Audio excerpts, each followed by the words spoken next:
Hello friends, welcome to my channel stories by Garima Kushwaha. दोस्तों, जैसा कि आप जानते हैं मैं हर रोज़ आपके लिए अलग अलग रहस्यमयी कहानियाँ लेकर आती हूँ। तो कुछ इसी तरह की एक कहानी मैं आज भी आपके लिए लेके आई हूँ। तो चलिए शुरू करते हैं हमारी आज की वीडियो।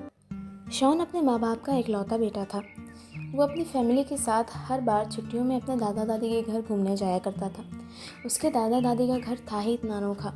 एक खूबसूरत सी जगह में बसा हुआ उनका घर आकार में बहुत बड़ा, बिल्कुल हवेली जैसा दिखता था। पुरानी तर्ज पर बना हुआ ये घर बेहद खूबसूरत दिखता था और इस घर की साफ़ सफाई के लिए ही 2 नौकर लगा करते थे।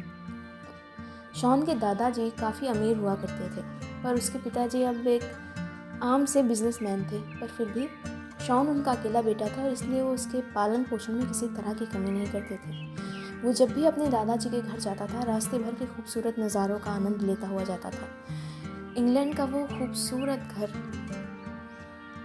देखने में जितना खूबसूरत था उतना ही डरावना भी, क्योंकि ये घर इतना बड़ा था कि यहाँ पर हवाएं भी गूंजती हुई सुनाई देती थी। अगर घर की कोई खिड़की खुली रह जाए तो ऐसा लगता था कि मानो घर में कोई सांस ले रहा हो।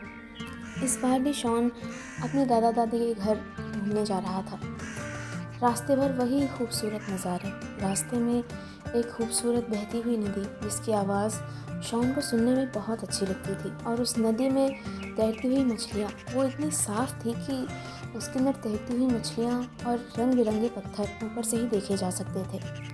और रास्ते में उगे हुए सारे मेपल के ट्रीज़ जिनके पत्ते देखने में इतनी खूबसूरत लगते थे कि आप उन्हें देखते ही रह जाएं। शॉन के माता पिता अपनी गाड़ी से ही अपने माता पिता के घर जाया करते थे, और शॉन हमेशा अपने ग्रैंडपा से मिलने के लिए बेताब रहता था, क्योंकि उनके पास हमेशा उसके लिए कोई ना कोई ख़ास गिफ्ट हुआ करता था। इन सब चीज़ों के होते हुए शॉन बहुत बिगड़ गया था। उसकी हर जिद पूरी होती थी, पर फिर भी अगर किसी बात के लिए उसके माँ बाप उसे मना कर दें या फिर उसे बाद में करने के लिए कहें तो वो इस कदर चिढ़ जाता था मानो वो कोई बच्चा नहीं बल्कि कोई शैतान हो।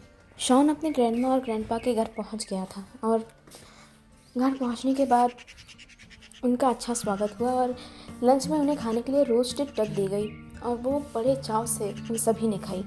और उसके बाद शॉन पूरा घर घूमने के लिए ग्रैंडपा के साथ निकल पड़ा। ग्रैंडपा उसे हर कमरे में ले जाते और उसे वहाँ की खिड़कियों से बाहर का नज़ारा दिखाते, और इसी तरह घूमते घूमते अचानक शॉन एक कमरे में पहुँचा जो किसी बच्चे का कमरा लगता था, और उसमें एक बच्चे की तस्वीर लगी हुई थी, जिसे देखने के बाद शॉन ने अपने ग्रैंडपा से पूछा, ग्रैंडपा, ये तस्वीर किसकी है?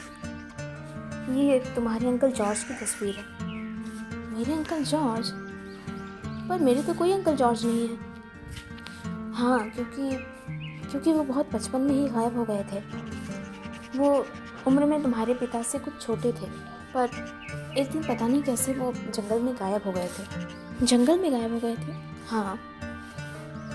उसकी रोज़ की आदत थी, पता नहीं क्यों वो अपने कमरे से निकलकर जंगल की तरफ चला जाया करता था, और इस दिन भी वो पता नहीं कैसे रात के वक्त घर से निकलकर जंगल की तरफ चला गया और फिर वापस नहीं आया।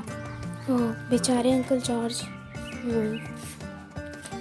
अगर तुम चाहो तो तुम इस कमरे में रह सकते हो, अगर तुम रहना चाहो तो। हाँ, मुझे ये कमरा पसंद है। क्या यहाँ अंकल जॉर्ज के खिलौने हैं? हाँ ज़रूर, पर हाँ, तुम्हारे अंकल जॉर्ज के ज़माने के खिलौने आज की तरह नहीं होते थे। उसके पास सारे लकड़ी के खिलौने थे या फिर मिट्टी के खिलौने।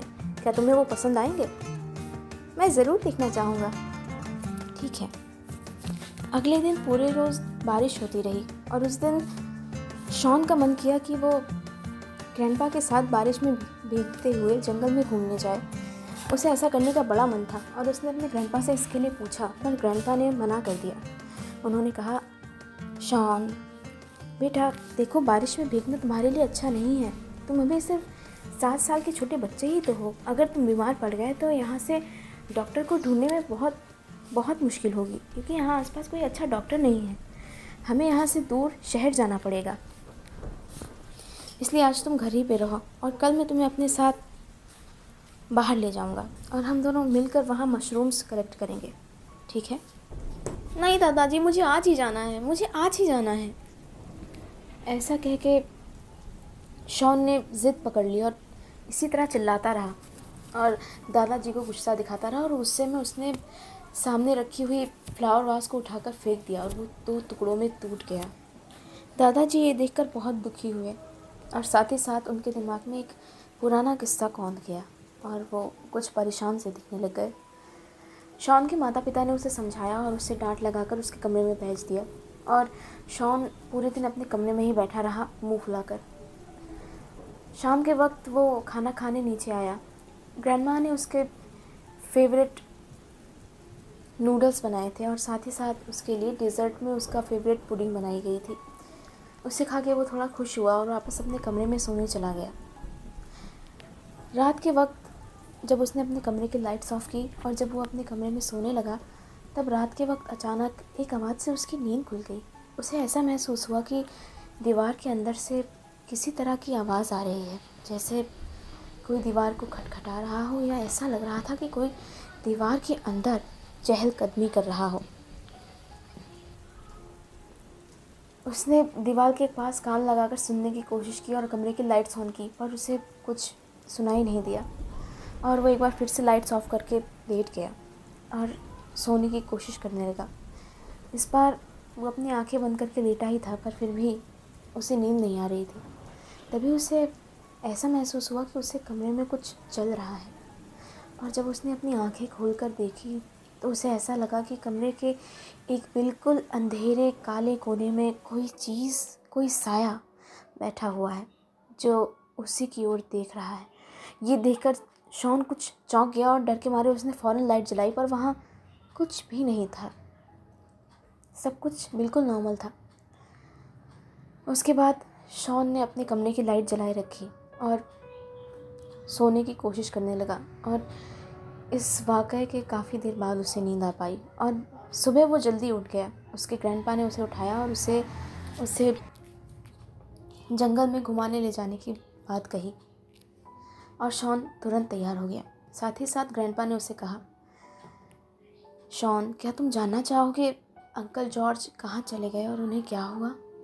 हाँ, मैं जानना चाहता हूँ ग्रैंडपा। ठीक है, फिर आज मैं तुम्हें रास्ते में इसी के बारे में बताऊँगा।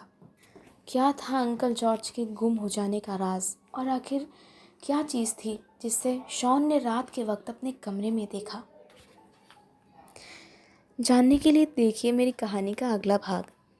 दोस्तों, मेरी आज की कहानी यहीं पर ख़त्म होती है। मुझे पूरी उम्मीद है कि मेरी आज की वीडियो आपको ज़रूर पसंद आई होगी। अगर आपको मेरी वीडियोस पसंद आती हैं तो प्लीज़ मेरे चैनल को सब्सक्राइब कर दीजिए और साथ ही साथ वीडियो को लाइक और शेयर करना बिल्कुल ना भूलें। Thank you.